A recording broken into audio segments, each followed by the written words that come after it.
Terima kasih kepada seluruh rekan-rekan wartawan yang berhadir pada hari ini. Sebetulnya saya tidak mau muncul dalam situasi konferensi pers seperti ini sebelumnya, karena saya anggap ini hanya akan memperpanjang atau membuka ruang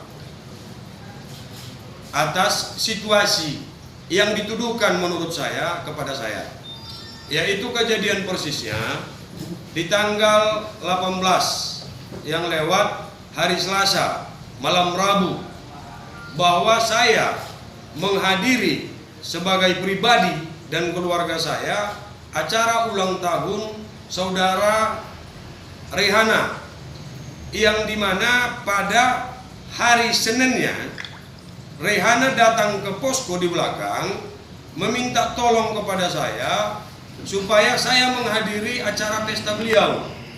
Dengan bahasa, Om minta tolong supaya besok malam Om bisa hadir sebagai perwakilan keluarga saya, karena saya tidak lagi punya orang tua. Karena kebetulan si Rehana ini dekat secara emosional kepada anak saya, maka saya hadiri. Dan saya hadiri ke situ sebagai pribadi saya dan keluarga. Tidak ada embel-embel lain.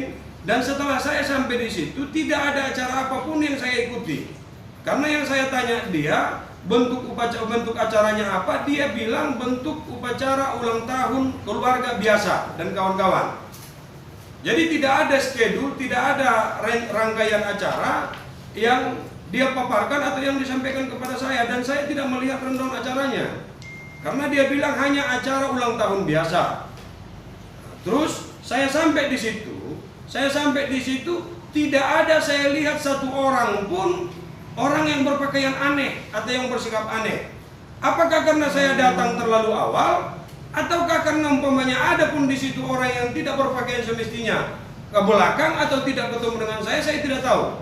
Nah, yang saya tahu, saya ke situ setelah saya datang, acaranya mulai, saya ucapkan selamat ulang tahun. Saya ucapkan selamat ulang tahun, saya sampaikan kepada Rehana. Supaya di sisa usia dia, supaya bisa dia memanfaatkan ke hal yang lebih baik terhadap diri dia, agama dia, dan keluarga dia. Di dalam kata sambutan saya meminta supaya semua hadirin yang hadir di situ tidak ada satupun yang melanggar protokol kesehatan. Yang pertama. Yang kedua, saya minta jangan ada cara aneh apapun yang melanggar norma agama dan etika adat Kabupaten Mandailing Natal. Dua. Yang ketiga, saya tidak mau setelah acara itu selesai akan menuai permasalahan yang pada akhirnya si Rehana yang akan dihujat. Itu yang saya sampaikan. Setelah saya sampaikan, mereka mengiyakan, terus saya pulang, saya permisi untuk pulang. Jadi keterlibatan saya di situ hanya kalau ada 5 menit. Kenapa saya hadir di situ? Karena saya diundang. Dan yang saya hadiri itu bukan acara LGBT, bukan acara waria. Yang saya hadiri itu acara si Rehana yang saya anggap adalah bahagian dari masyarakat saya. Izin, mohon maaf. Dan saya mohon maaf kepada seluruh masyarakat Mandailing Natal apabila saya ada salah. Tapi saya merasa bahwa saya ke situ itu tidak ada kesalahan. Bisa menurut saya tidak salah, tapi menurut masyarakat saya salah. Saya mohon maaf. Tapi kronologisnya itulah kejadiannya. Seterusnya saya sampaikan kepada si Rehana, minta tolong jangan ada acara apapun yang tidak semestinya. Dan dia mengiyakan. Jadi selama saya di situ, yang saya lihat adalah ibu-ibu, bapak-bapak, terus remaja, dan perempuan, tidak ada satupun yang tidak pakai jilbab. Jadi tidak ada di ekspektasi saya atau tidak ada di pemikiran saya akan ada acara yang tidak semestinya. Jadi kenapa itu dipolitisasi bermacam ragam di media sosial? Saya tidak menyalahkan itu. Setiap orang mempunyai persepsi, penilaian, dan kajian masing-masing. Tapi yang sangat saya sayangkan, kenapa kawan-kawan wartawan atau yang mempunyai media online atau juga saudara-saudara saya yang mungkin dari kalangan tertentu membuat ulasan seolah-olah saya melegitimasi atau saya menyetujui bahkan membackup acara itu. Padahal saya tidak tahu apapun. Membuktikan bahwa saya tidak terlibat apapun di situ. Di video yang sudah saya bagikan di situ jelas apa yang saya sampaikan. Dan beberapa hari berselang, si Rehana sendiri pun sudah membuat pernyataan bahwa saya tidak ada keterlibatan apapun di acara dia, kecuali hanya datang sebagai perwakilan orang tua dan memberikan kata sambutan untuk tidak melakukan hal-hal yang aneh apapun. Jadi itulah kronologisnya. Saya hanya berharap kepada seluruh masyarakat Mandailing Natal, kelompok atau pribadi-pribadi tertentu, tolonglah kita sama-sama objektif. Tolonglah kita sama-sama melakukan tindakan yang tidak terlalu merugikan orang lain. Bagi siapapun yang memainkan ini, kalau ada kepentingan lain, saya tidak punya hak untuk mengkaji itu karena saya tidak mau menambah daftar antrian orang yang tidak saya sukai atau orang yang tidak menyukai saya. Saya tidak membahas itu. Tapi kalau ada kepentingan lain sehingga ini menjadi gorengan yang sangat hangat di minggu kemarin, ya tolonglah, minta tolonglah kita punya etika untuk memberikan pelajaran terhadap masyarakat Mandailing Natal. Yang pasti saya tidak tahu apapun dengan acara yang dibuat oleh saudara Rehana. Khusus terhadap saudara Rehana, saya kecewa dengan Anda. Saya sangat kecewa dengan Anda karena Anda telah menipu saya dan saya telah Anda korbankan secara tidak langsung. Ini khusus terhadap Rehana. Kalau ada kelompok masyarakat, kelompok agama atau kelompok adat yang akan menuntut si Rehana secara hukum, saya ikut bertanggung jawab. Dan saya akan ikut untuk menandatangani sebagai saksi. Karena saya orang yang telah dikorbankan. Jadi jangan ada yang mempolitisasi bahwa saya membackup acara itu. Saya orang pertama dan saya orang yang akan di depan untuk mengutuk semua acara-acara yang bertentangan dengan norma dan agama yang ada di Mandailing Natal. Itu saya pastikan secara pribadi. Mungkin itu yang bisa saya sampaikan kepada seluruh kawan-kawan. Kalau ada yang ingin disampaikan, untuk dapat disampaikan. Ya. Menurut Abang dari situasi pembahasan kawan-kawan, apakah di sini ada titipan kepentingan, Bang? Menurut Abang? Tanpa saya jawab, semua orang mungkin sudah tahu bahwa di sini ada titipan kepentingan. Tapi saya tidak akan masuk dalam daftar itu karena saya tidak mau membahas apa yang tidak perlu untuk saya bahas. Dari pemberitaan yang sudah keluar, Bang, apakah Bang keberatan dari pemberitaan tersebut, Bang? Masalah keberatan, saya pasti keberatan. Itu pasti keberatan. Tapi kalaupun saya keberatan, saya pastikan bahwa saya tidak marah dan saya tidak akan melakukan tuntutan. Untuk apa saya melakukan tuntutan? Toh nanti pada akhirnya kalau saya membela hak saya, karena di pemberitaan itu jelas salah. Banyak pemberitaan yang keluar tidak ada konfirmasi dengan saya. Objektivitas beritanya di mana? Tujuannya apa? Yang memotivasi itu siapa? Backupnya siapa? Saya pasti punya hak untuk membela diri saya, tapi saya tidak akan melakukan itu. Untuk apa saya melakukan itu kalau nanti person masyarakat saya yang pada akhirnya berlawanan dengan hukum? Berarti secara tidak langsung saya yang akan memenjarakan masyarakat saya. Saya tidak akan lakukan itu. Saya hanya berharap semoga dia bisa lebih objektif, dia bisa sadar bahwa yang dia lakukan itu hanya merugikan orang lain. Saya mampu untuk melakukan itu, saya mampu untuk melakukan itu, tapi saya tidak akan melakukan karena saya tidak akan merugikan masyarakat saya sendiri. Bang, langkah selanjutnya, Bang, dari kasus ini, Bang, apa langkah yang selanjutnya? Saya tidak memikirkan langkah apa yang akan saya lakukan.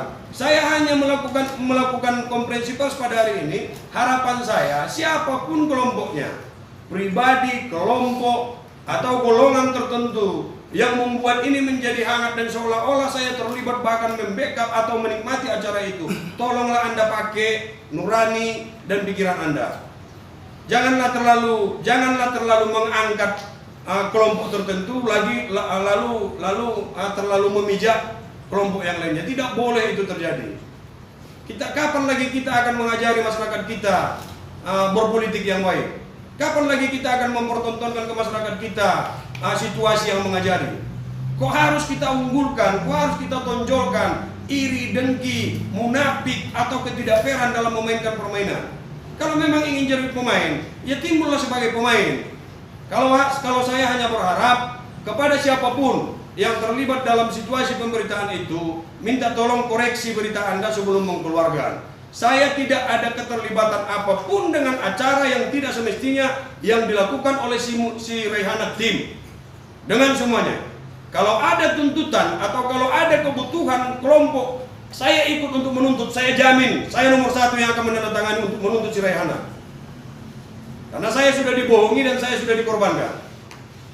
Mungkin itu yang bisa saya sampaikan. Kalau ada yang lain, Izin bang. siap. Pada saat datang ke acara itu, apa abang memakai fasilitas negara? Sama sekali saya tidak memakai fasilitas negara. Saya memakai fasilitas pribadi. Ya. Oke. Yang lain? Karena Dinda, saya ke situ bukan sebagai ketua DPR, Ya. tapi sebagai pribadi. Ada lagi yang lain? Kalau tidak ada yang lain, ya. Tadi saya cuma ingin memastikan bang, menanyakan kembali pada saat abang tiba ke lokasi, Siap. itu ada tidak pihak ini kan dikenal orang sebagai boleh dikatakan kelompok waria. Siap. Di situ apakah mayoritas waria atau ada masyarakat? Sama sekali tidak. Masyarakat umum. Banyak juga masyarakat umum. Masyarakat umum mayoritas.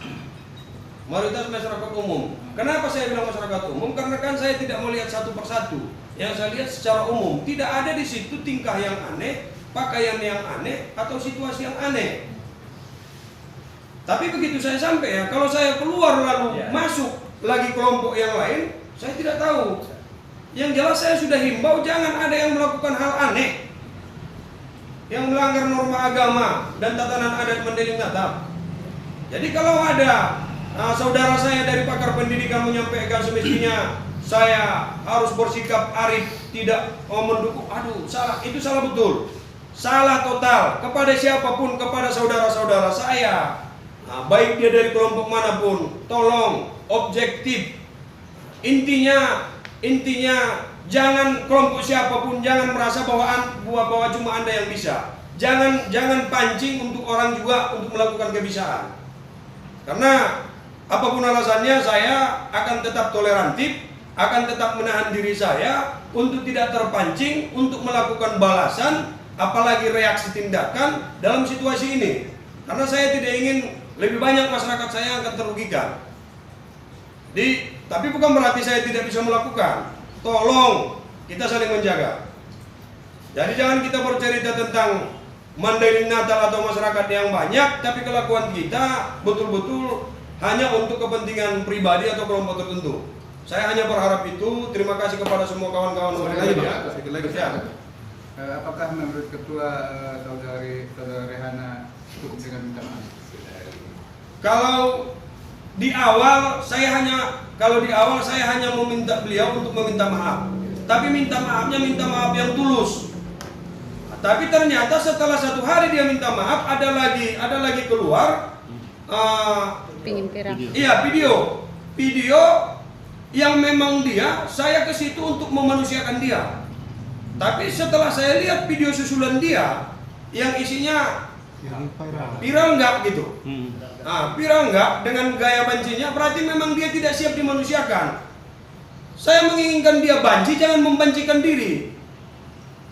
Tapi ternyata dia sangat mengecewakan saya. Sedikit lagi Bang.